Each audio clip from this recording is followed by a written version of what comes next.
Hey everyone, it's Raghu and I'm back with Mindrolling, and I'm with somebody new. We just met this second, and it's Oren Jay Sofer. And Oren, welcome to Mindrolling.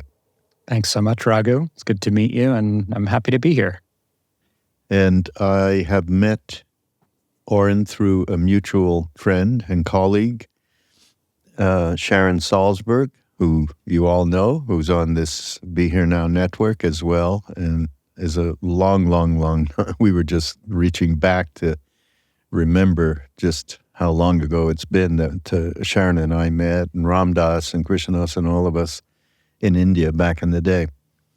So Oren has a wonderful new book, Your Heart Was Made for This, and as I look out, as we all look out into the extraordinary events that are going on in our world, we kind of look and go, we're going to have to enlarge in that heart, aren't we? Yeah. Excuse me. And, but who are you and where do you come from? Let's start there. I usually ask people, Oren, about how they realize that there was a path, basically, out of the kind of polarity that we grow into in our earliest childhood days, and have a difficult time with, and more depending on the kind of atmosphere that we grew up in with our family. And I know you had some difficult times with your family, but just started, in those days, and how those difficult times actually eventually were a blessing. Yeah, thanks. So I grew up in Jersey, in North Jersey, middle-class family. Both my parents were Jewish. We had a dog and 2 cats, and I've got an older brother, and for many years had a very, really beautiful, blessed childhood. And as you kind of alluded to there, at a certain point when I was around 10, one of my family members started suffering from mental illness, actually had quite a dramatic psychotic break, and things turned upside down very quickly, and I was still quite young and small, and found it all very frightening, and just kind of went into what was my personality conditioning to be okay and to please others around me and to stay busy. And I got really good at staying busy. I was kind of classic overachiever, straight A student. We lived near New York City. I got involved with acting and theater, and I was a childhood actor and was running all over the city, going to auditions and actually acting some in different productions. And things didn't really catch up to me until I was an undergraduate at Columbia in New York. And a whole bunch of events kind of came together. My parents were getting divorced. I had this big falling out with my friends, broken up with my girlfriend, and I was doing a lot of drugs. And something shifted inside. I remember the moment I actually felt my belly and something very deep in my core kind of tremble. And it was like the tremor before an earthquake. I had this very clear, palpable sense of this immense energy of emotions that I had been suppressing and avoiding for so many years. And I felt like I want to stop running and I want to know who I am. A good friend of mine at the time, said, you've learned to be whoever anyone else wants you to be as an actor and, as in your family, but you don't know who you are. And so you don't have to be an actor to go through that one. No, not at all. We've all been there. Exactly. Yeah. And I just got really good at it through the acting. Yeah. Yes. And so I was very fortunate to have been taking some classes in Asian religion, and I had the opportunity to go to India and to study abroad in Bodh Gaya at the Burmese Vihara in a semester-long study abroad program. And so over there, I met Anagarika Munindraji, who was towards the end of his life, and another teacher from Sri Lanka named Godwin Samaratne. And it changed my life radically. I remember very clearly the first night in the Dharma hall listening to Godwin talk about the Four Noble Truths and having this feeling of coming home. Like, oh, this is why I got born. And the sense that finally somebody was talking about things that I had always sort of sensed were true, but no one was talking about. Yeah. And that was the beginning. And, that was over 25 years ago, and I've been a deeply devoted Dharma student and meditator ever since. Yeah. And you went there, you were quite young, no? Yeah, I was 19 at the time. And fun fact, Hanuman Goleman, Danny Goleman's son, was on the program that year, and he and I are still good friends. Yeah. Oh, really? Oh, that's great. He's amazing. Well, if we reach back from your first meeting there with Munindraji, I go back to when we were first there, and I met him. I was introduced to him by Joseph Goldstein, and he played a seminal part in our lives. Many of us took teachings from him. Yeah. And in particular, Ramdas, I don't know if you know this story, but Ramdas, after he and a bunch of people, including Sharon, did they did like several months of Vipassana retreats in a row.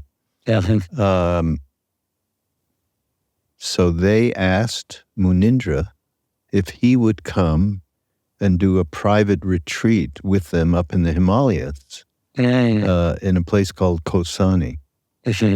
And so he agreed to do it. And at that moment, we had not been in touch with Neem Karoli Baba because nobody knew where he was. He wasn't somebody who said, here, I'll be here or there. So Ramdas went ahead with this whole program, not knowing that Neem Karoli Baba would appear just after. Actually, it's a famous story how they went from the Dharamsala in Bodh Gaya, and a whole busload of them. And Sharon always said, I don't know why, but I didn't get on that bus. Anyhow, they went, and through this incredible circumstance of Danny Goleman saying, oh, they're near Allahabad. Oh, that's where there's these grounds that like billions of people get together, and it's called the Kumbh Mela. Why don't we go visit there? And Ramdas is more thinking about a hot shower and some ice cream in Delhi.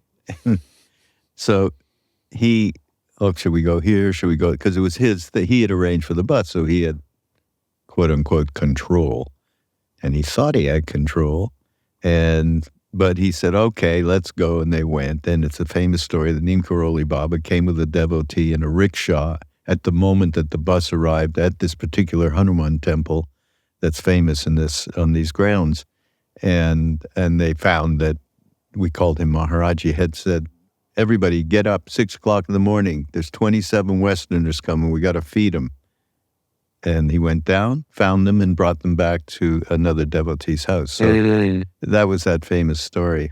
But so he invited Munindra, and I had just I was in India for a few months before we couldn't find Maharaj. I was actually at Sri Aurobindo Ashram. And then all of us met up in the foothills of the Himalaya in the spring of 71. And I guess Ramdas, he must have told Maharaji, well, we're going to have this incredible meditation teacher. He's going to come and teach us, and we're going to be up in Kosani. Oh, great, go do that. That's great. In the midst of it all, though, I think his mother got very sick, and so he canceled. He couldn't come. So the wonderful and horrible thing for Ramdas was he became the teacher right? Which is the last thing. He didn't want to take care of us. He really didn't. He did that in America. He turned us on and all that, but he didn't want to take care of us. Anyhow, that particular moment for me, he actually, Ram Dass, because I had not yet gone to the course. I was, as I said, I was elsewhere. He taught me Vipassana. Just basic Anapana, Sure. one-pointed meditation. And I had the opening. I had an opening kind of like you did when you first went there. I had an opening, an absorption opening, shall we say. That was extraordinary and started me off on the path of meditation. To this day, of course, Vipassana is a major part of my practice, and many others. Many of us went and did the course. Maharaja used to say, "You going to the course?" But he would just get rid of us. He didn't care about what, but it was good. You go to the course. Anyhow, so Munindra was a big part of that for us, and of course Goenka. Can't leave him out. Yeah. No, I feel very blessed to have met him towards the end of his life and to have had the chance to study with him. He was such an important figure in the lineage of insight meditation and really Buddhism in general here in the West. Yeah, for sure. So this book, Your Heart Was Made for Love.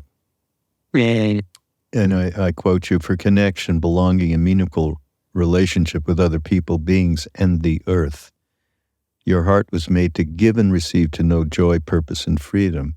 All of this is possible for you and for each of us, yet painful emotions, ignorance, and oppressive conditions disconnect us from our heart's potential. And here we are in this present moment, which is so difficult to even grasp these words. As I said in the very beginning, boy, that heart's got to grow exponentially to be able to encompass the suffering that is going on right now. What led you to even, to consider this, and how relevant is it now? Yeah, thanks, Raghu. Well, in many respects, the book grew out of the really tragic and challenging events of 2020. It was when I started writing the book after not just the pandemic, but George Floyd, and then we had those devastating wildfires out here in California. There was that day in September where we couldn't see the sky. It was this eerie orange, gray color. And as a meditation teacher, one of the ways I felt like I could contribute was to try to broaden the scope of what people think of as meditation or contemplative practice beyond things like anapanasati or concentration to a skill set for life, and to try to talk about some of the capacities we have innately as human beings that we can strengthen, that we can cultivate, and that can then be a resource for us in such painful and overwhelming times. So I do think the book is sadly even more relevant now than when I wrote it. There's a little bit of a play on words there in the title, because in some respects, I don't think our hearts were made for this, meaning this current historical moment. I don't think our hearts were designed to contend with the level of trauma and horror and the immense access to information that we have, the level of fragmentation and distraction we are subjected to on a daily basis. All of this is not what our nervous systems were designed for. So what the title really means to me is that our hearts were made to flourish. We are born with these immense capacities and this beautiful potential to contribute and grow and flower as human beings if we receive the right nourishment and if we know how to water those seeds. And of course, the more we do that, the more we use our time every day in the simplest of activities to develop strengths, to recognize and deepen our ability to be balanced, to be kind, to be patient, the more we're actually able to respond and contribute to the crises that we're facing. Hmm. Yeah, and I think resilience is also a big part of what we need to acquire more of, Absolutely. more spaciousness. Absolutely. And yeah, I think that the different sort of chapters and qualities that I'm talking about are all different flavors of resilience. Is kind of the menu or the prism that makes up what we call resilience. Everything from courage to compassion to energy to curiosity and equanimity. In terms of the statement you made about kind of expanding our heart, expanding our capacity, I think for me, this is one of the areas that I grapple with, in my own life and my own practice that I talk about in the book, because there are so many conditions in our world today that stretch us beyond our capacity, right? Whether we're talking about the war in the Middle East that's unfolding right now as we record, or looking at the ecological crisis, or so many other factors we could point to. Yeah. One of the themes I come back to in different chapters, a chapter on equanimity, the chapter on devotion, the chapter on compassion, is this potential that we have as human beings to move beyond ourselves, to move beyond the limited experience and sense and definition of who we are.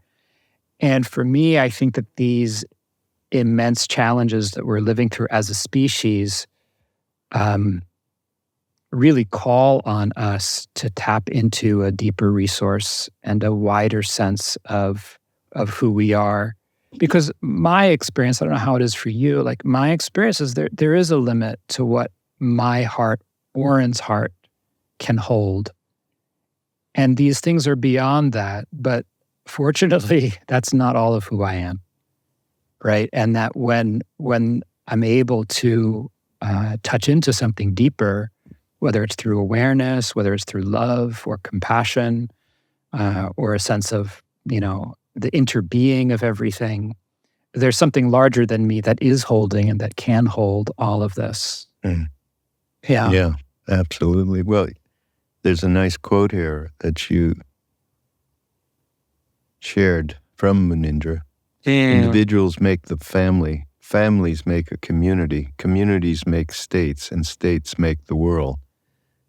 In a perfect world, but it is reality, and it just goes back to the kinds of things His Holiness the Dalai Lama says about compassion in particular, that us moving forward into a more loving, compassionate, peaceful world depends on our mothers. You remember, I don't know if you've ever heard him.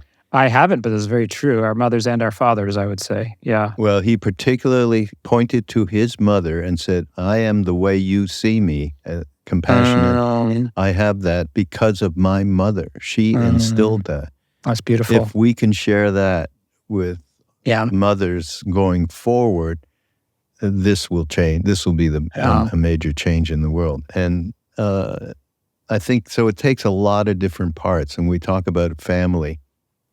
This is something that we were bequeathed, shall we say, in India when we were first there. I mean, all in our, well, kind of like you. You went over there, you were 19 or something? Yep. Yeah. Yeah. So we were between 18 and 25, except for Ramdas, who was 15 years older than most of us. And we were immediately absorbed into several Indian families, people that were close. They were interpreting for us with Nim Karoli Baba or whatever that might be, teaching all of the ladies how to cook Indian food. I mean, we were just absorbed into something that in my life I had not experienced. And I'm thinking most of us did not. The way the family is such a central point. Now, it is for many people still. And it's just warped. I mean, the one I was in was warped. It was so. I mean, a father who my father had PTSD from the war. And my mother lost her father when she was very young, so she had her own sort of PTSD. So it was not that livable. I mean, I do know people who had, very wonderful, yes, but it's rare. rare. It's very rare. It really is. Yeah. And even and with you, whether I would say there was more consciousness in the time that you were going through all of this family stuff, yet in the midst of it, some karma took place with your brother. Absolutely. And affected everyone really deeply. Now, not to say, of course, this happens in India too, in all families. There's all, dukkha is there, trouble is there, suffering is there. But there's a way in which they interact with it that's way different than the way we do. Yeah. It's less isolated, less feeling of separation, less all of those things. Yeah, there's two things you're pointing to that I love to kind of riff off a little here. One is, I talk about in, I think it's part 3 of the book, how important our relationships are in our life. And this is something, as you know, that the Buddha really emphasized in terms of the company we keep and how that affects our life, our spiritual practice. So many of us have complicated families of origin, mixed, strengths, gifts, blessings, and then also challenges and pain and liabilities. So, who we surround ourselves with as adults and in our lives is so important. And I know, I've been so blessed to have contact with not only wonderful teachers like Mindrolling and Joseph and Sharon, but also to have Kalyanamita, spiritual friends, companions on the path who I respect, who we care for each other, we support each other. So that's one piece in terms of the families and that experience you're pointing to of being welcomed and included in a community and how healing that can be for so many of us. The other thing I want to come back to is kind of ironic that you pull out that quote from Mindrolling from the introduction, because in fact, I share that quote in a certain way to challenge him and that theory, which, although is quite beautiful and has, I think, one level of truth to it, I think is also flawed and limited for the kinds of issues that we're facing today. The underlying message is if we all do our individual healing work, that the world will change because the world is made up of individuals. And absolutely, may it be so, that we all have the conditions and the support to do that. It seems a reach right now. Yes, I understand. It does. The two key things I point to around that and challenging it, and it may have been more viable or true at the time, that Mindrolling was teaching. One is, of course, the ecological crisis is unfolding at a pace that doesn't allow us that luxury of time. Yeah. Right? Individual change moves too slowly, I think. The other factor is, systemic conditions, whether we're talking about the economy, whether we're talking about structural racism and violence, whether we're talking about the prison industrial complex or the war and the military and how that's tied up with capitalism. These are forces that kind of have a life of their own and that need to be addressed from what I have learned on a structural and a systemic level. So one of the things that I explore in the book, and another purpose for writing it in me, one of my own purposes in writing, was to really grapple with this question. For those of us who have such a interest in the mind and the heart and the inner life, what is the role that plays in the transformation of our world when there is this other pressure of both the urgency of time and also the insidious nature of structural conditions? How do we leverage what we know and what we learn and what we develop through contemplative practice on that larger level? And the whole book, in some sense, is a meditation on that and an exploration of what are the specific facets of our heart that are relevant, and how do we apply them in this way so that our practice can be in service of a better world? Yeah. How's that land for you? What's it bring up for you? Well, I can be in one moment more positive, and in one moment cynical about where we're at. I mean, as we all go through what we're going through right now. But I do ascribe, I mean, Ram Dass was a huge proponent of change your insides. From there, you'll be able to radiate what all of the wondrous things that a heart can share. Yeah. And I do ascribe to that absolutely more in my positive moments, when you're not reading the news or whatever else. And at the same time, it's interesting. I did a podcast with an old friend of mine recently. And we did something around this book on the yugas, the Hindu thing, the time spaces that are created over large spans of time. Eons, right? So Eons. Well, 250,000 years. That's pretty good. But it was, and I always poo-pooed it, but we went through it. It had such insightful things. And one of the main things that it did, it gave a much larger perspective. These things have been going on cyclically for a long time, and it's not like you get we're in the Kali Yuga, and next, it's terrible, and then next Yuga is going to be, Drupa, I think is what's next. It's going to be great. It's not like that. When's it supposed to arrive, Raghu? Exactly. That's what I was saying to him. But the reality is, one of the most insightful thing in this particular book was the fact that there is an interaction.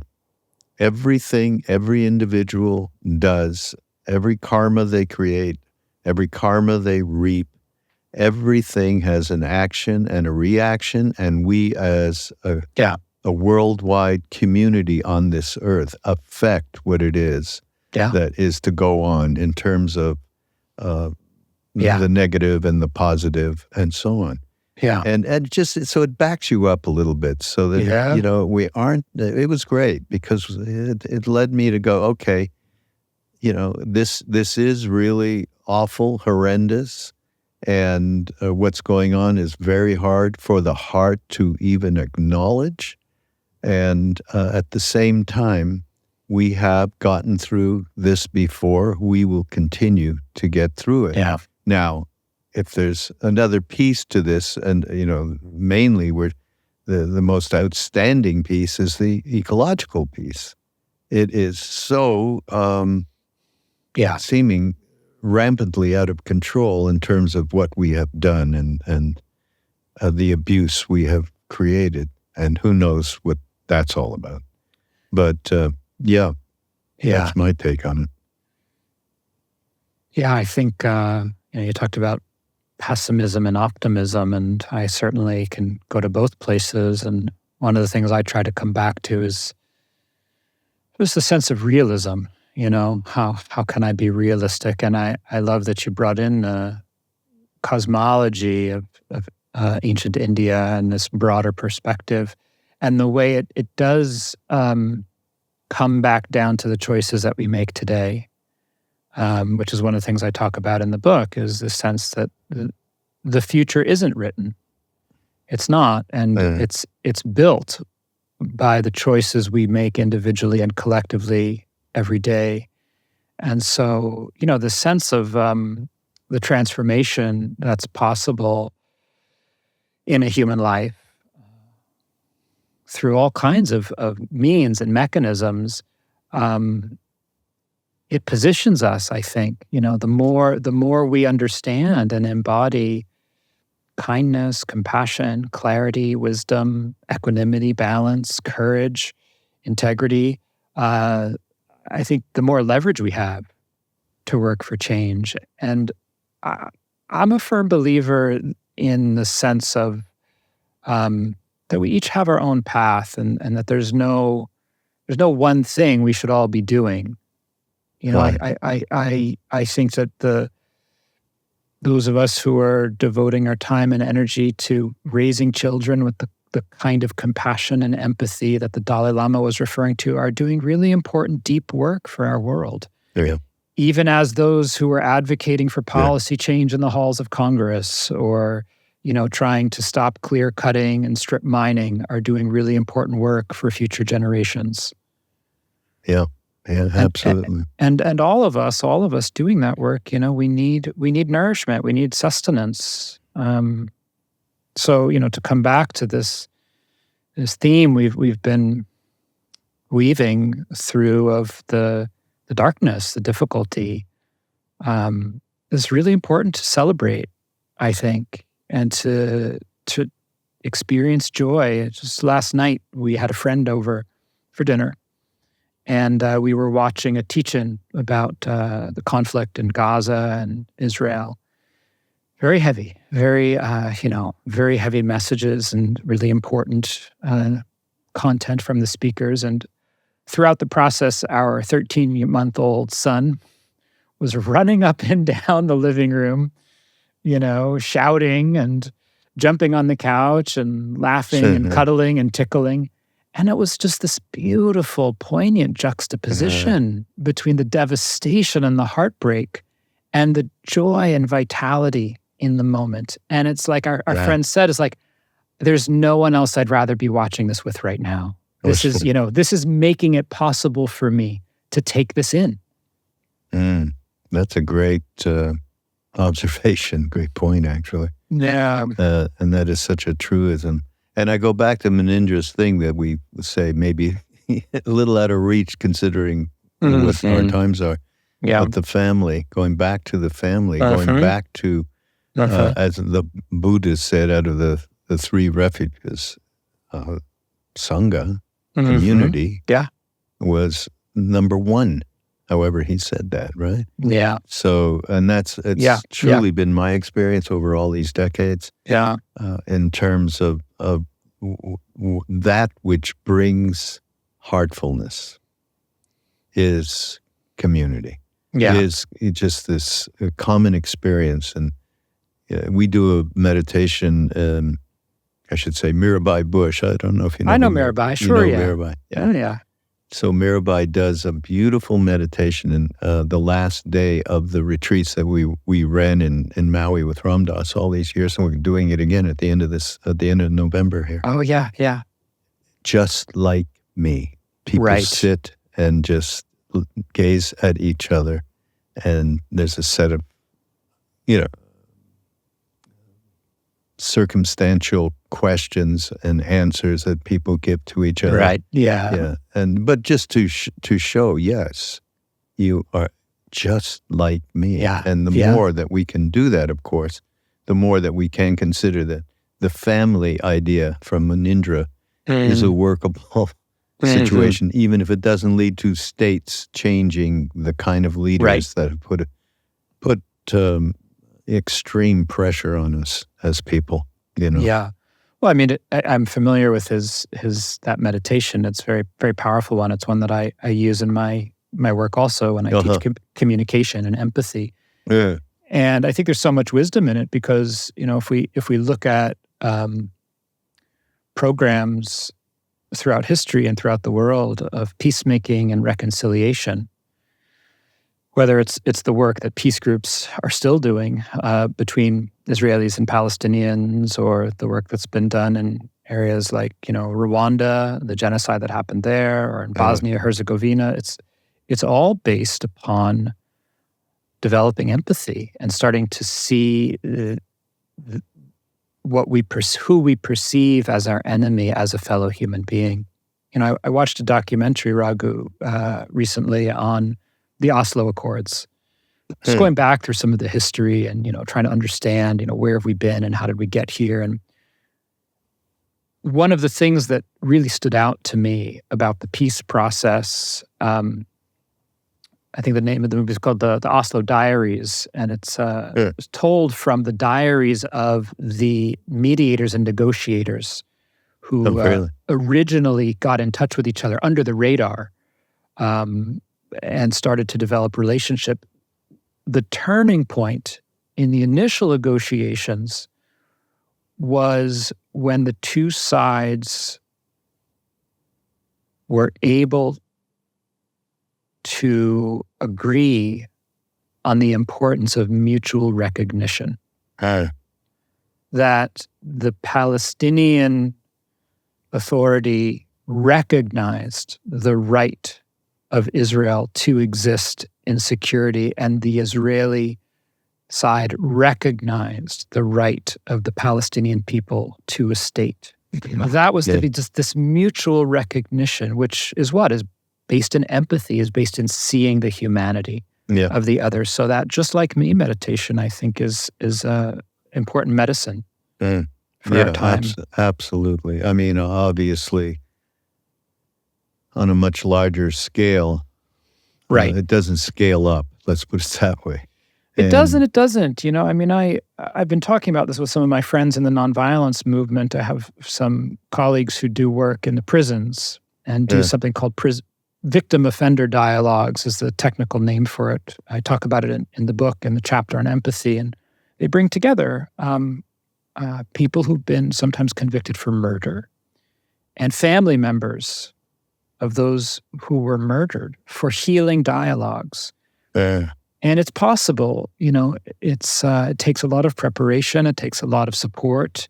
But one of the things that Marshall Rosenberg, the founder of Nonviolent Communication, was a big proponent of, I know that Thich Nhat Hanh talked about before he died, was the need to televise these kinds of transformations and healing relationships. Because how do we scale it? As you pointed to, there's not enough time or resources to do this kind of healing on an individual basis for everyone. But with media, with the technology that we have, we can broadcast it. And there's something profound that happens when we witness another human being's healing and transformation. And so I do think there's a possibility there.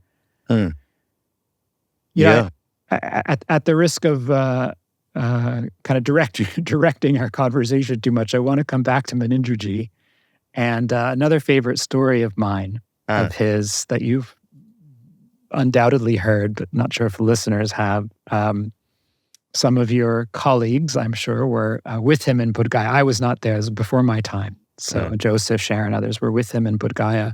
And somebody asked him, Munindra, why do you meditate? Why do you do this? And his answer startled them. He said, I meditate so that when I'm walking into town, I don't miss the little purple flowers by the side of the road. No, I don't know that.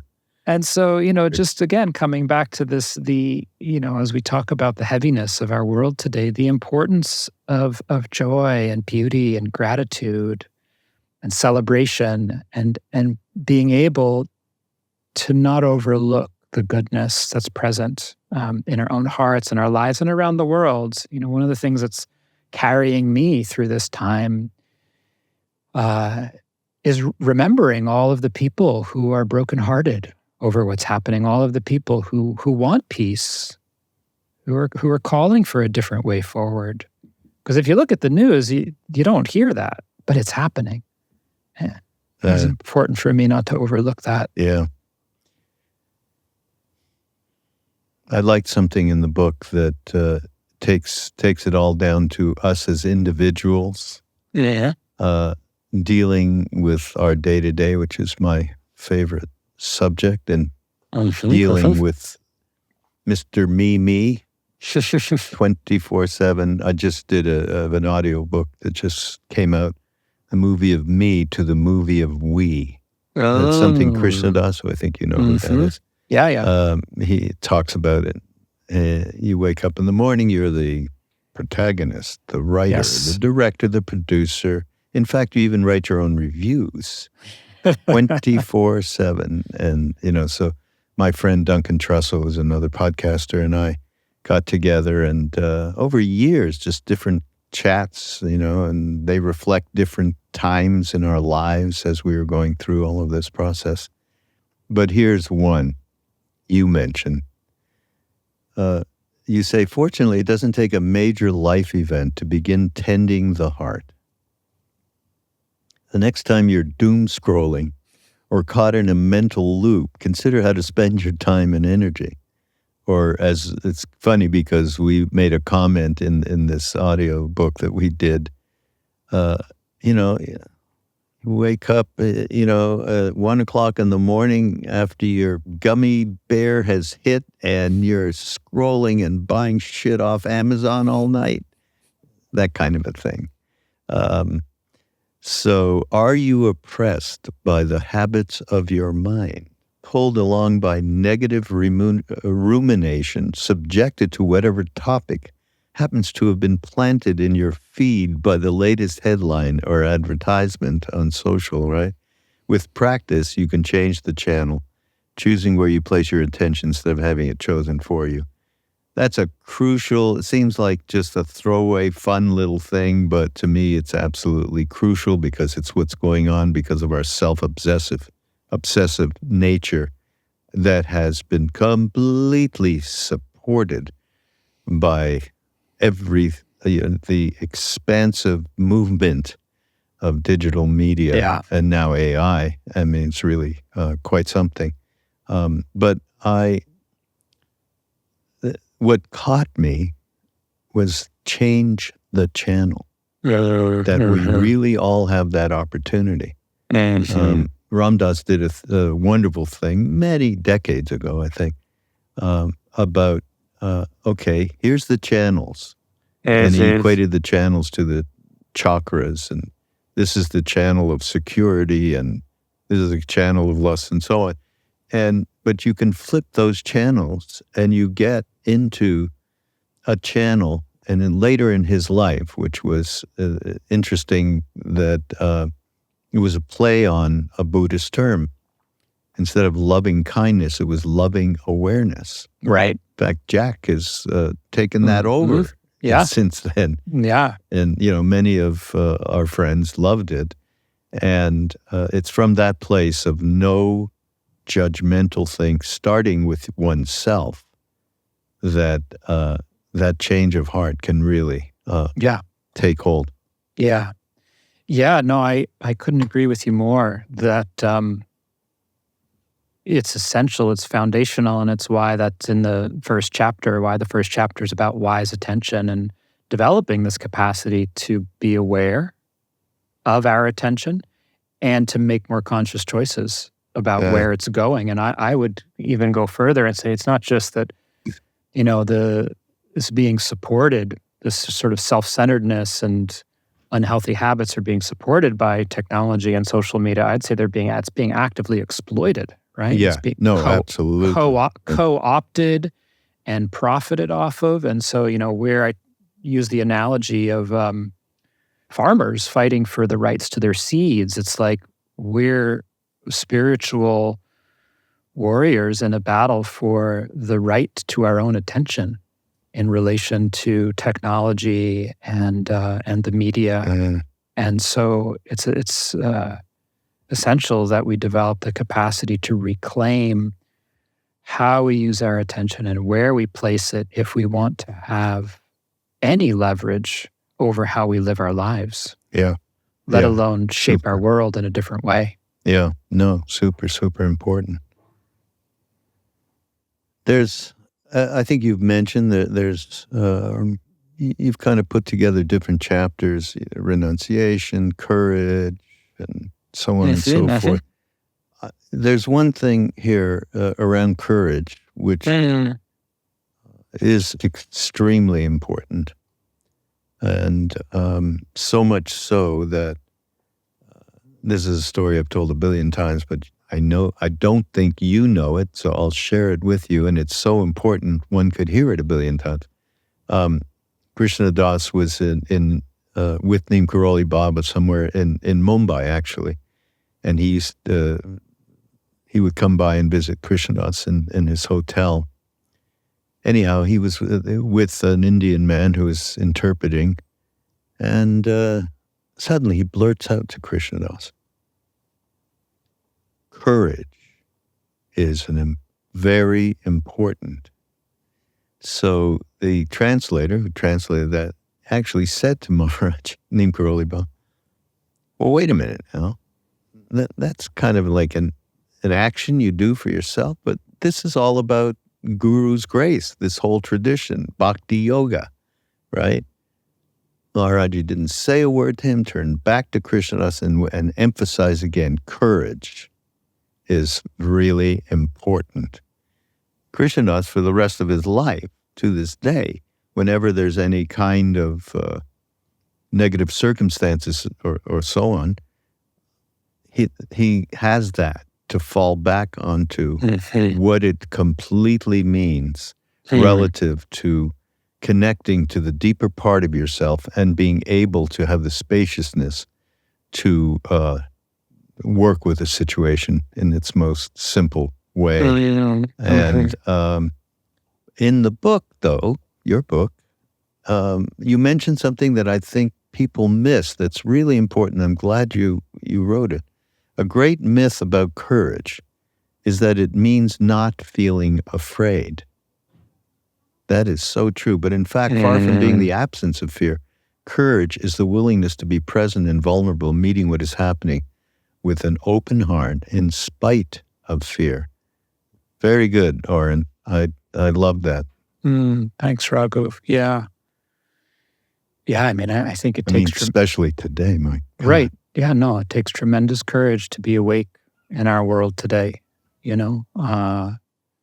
My wife came to me a little over 2 years ago. We're both in our 40s. We've been together almost 10 years now. And she said, I think I want to have a kid. And, you know, when we got together, we talked about it. We were both in our 30s and we were both on the fence. We were both sort of like, well, you know, I'm okay. Maybe if you really wanted to, I could probably be talked into it. But, you know, it's not top of my list to have children. So, you know. You were a monk too, right? I was. This is right after actually I left being a monk. So, you know, the default there was that we would not have children. And so it took me by surprise. You agreed when you got together? Well, it wasn't a kind of explicit agreement, but we talked it over. You know, we want to see, are we on the same page here? Because if we're not, that's, you know, it's important to know going into the relationship with open eyes. Are we aligned with our priorities? And we were. And so this was a change. This was a shift. And one of the qualities that was really necessary for me in saying yes and walking through that door with her was courage. You know, was the courage to bring new life into a world that is so profoundly challenged, as well as the courage to open myself to the excruciating vulnerability of loving another being that ultimately I cannot protect or control. And so I think it takes courage to love, because to love is to risk losing that which we care about. Yeah. That happened to me.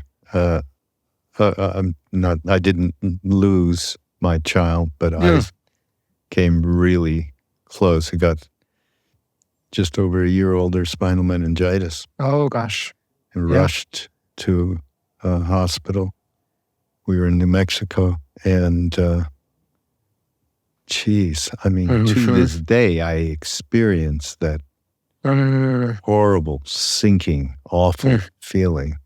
You have no way of dealing with it whatsoever. Thank God my wife, who's the mother of our children, although we're not together that way, she had tremendous courage and singularity of purpose in terms of really opening herself up in one way to the pain, and in another way converting that into positive energy and sending that into this child, this baby. Right. Yeah. So it was fortunately we had some great family in India. I can hear somebody. Yeah. He's run around outside there. Yeah. Fortunately, with this great family we had and a lot of prayers. Prayers do work, everybody out there, by the way, on every level. That vibration is as real as a thought in your head that you think is real, maybe not real. But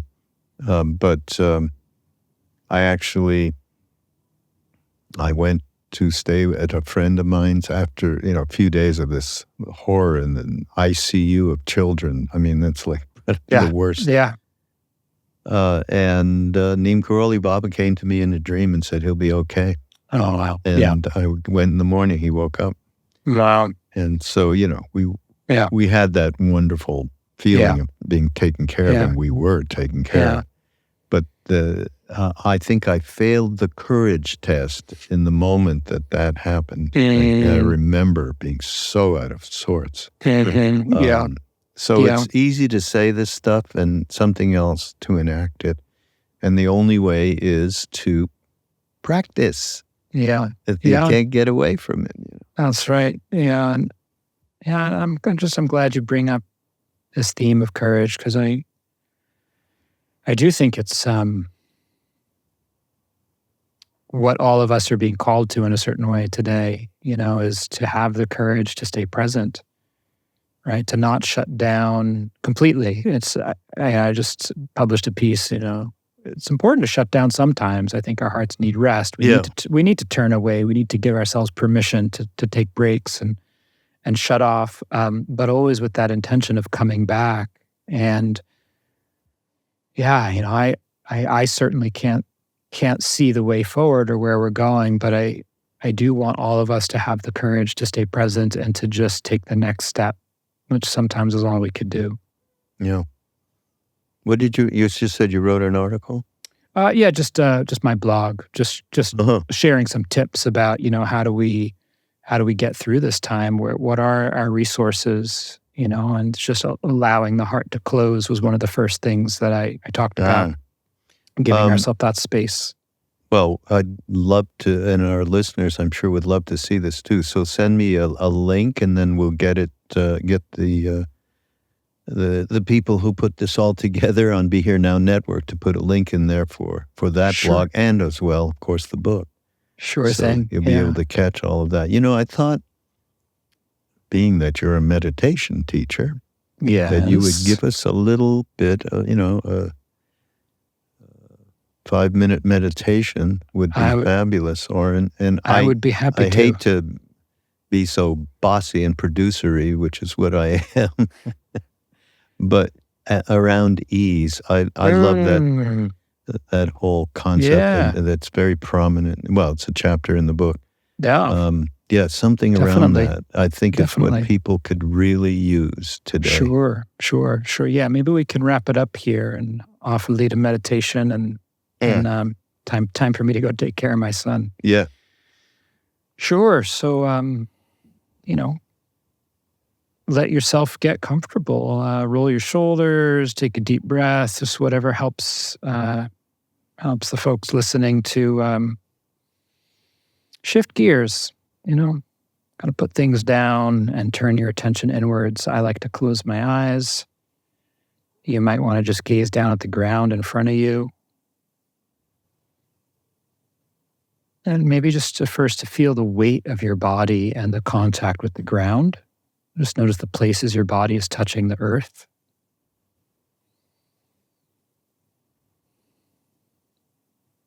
And feel the pressure there, the steadiness of that contact. And see if you could tune into the experience of being supported by the ground.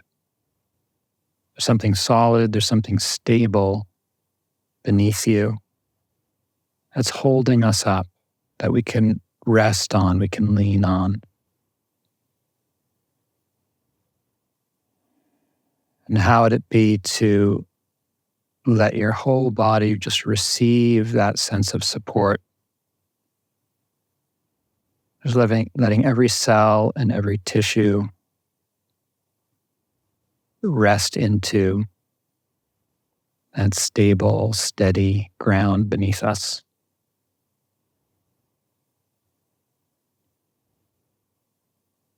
So with each breath, with each moment, giving the weight of your body to the earth, letting it hold you.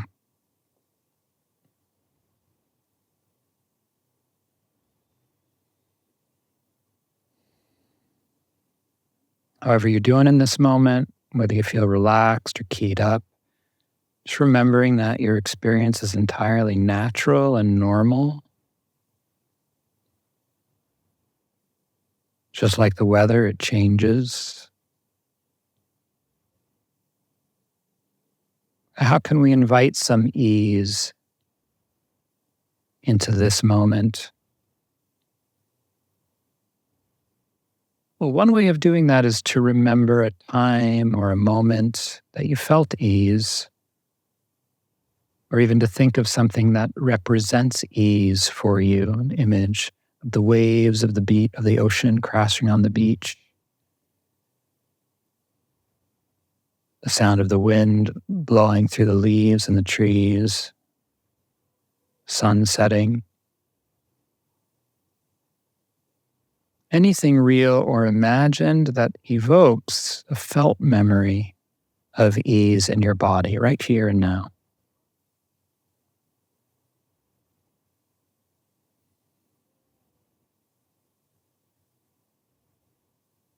So using this memory or this image, making it as clear and vivid as possible.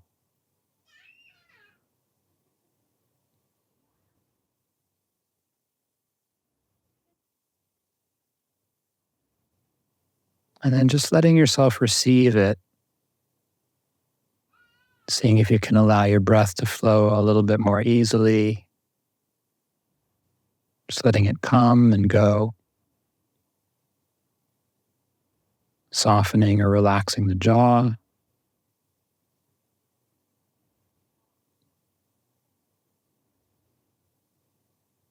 Allowing yourself to be carried, to be supported.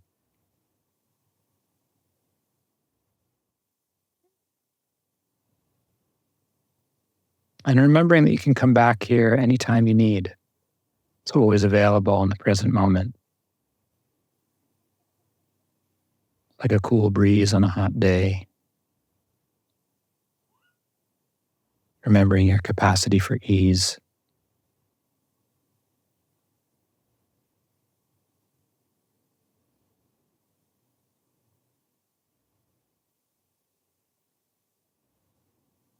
And then whenever you're ready, slowly letting your attention shift. Coming back to the space where you are, letting your eyes open.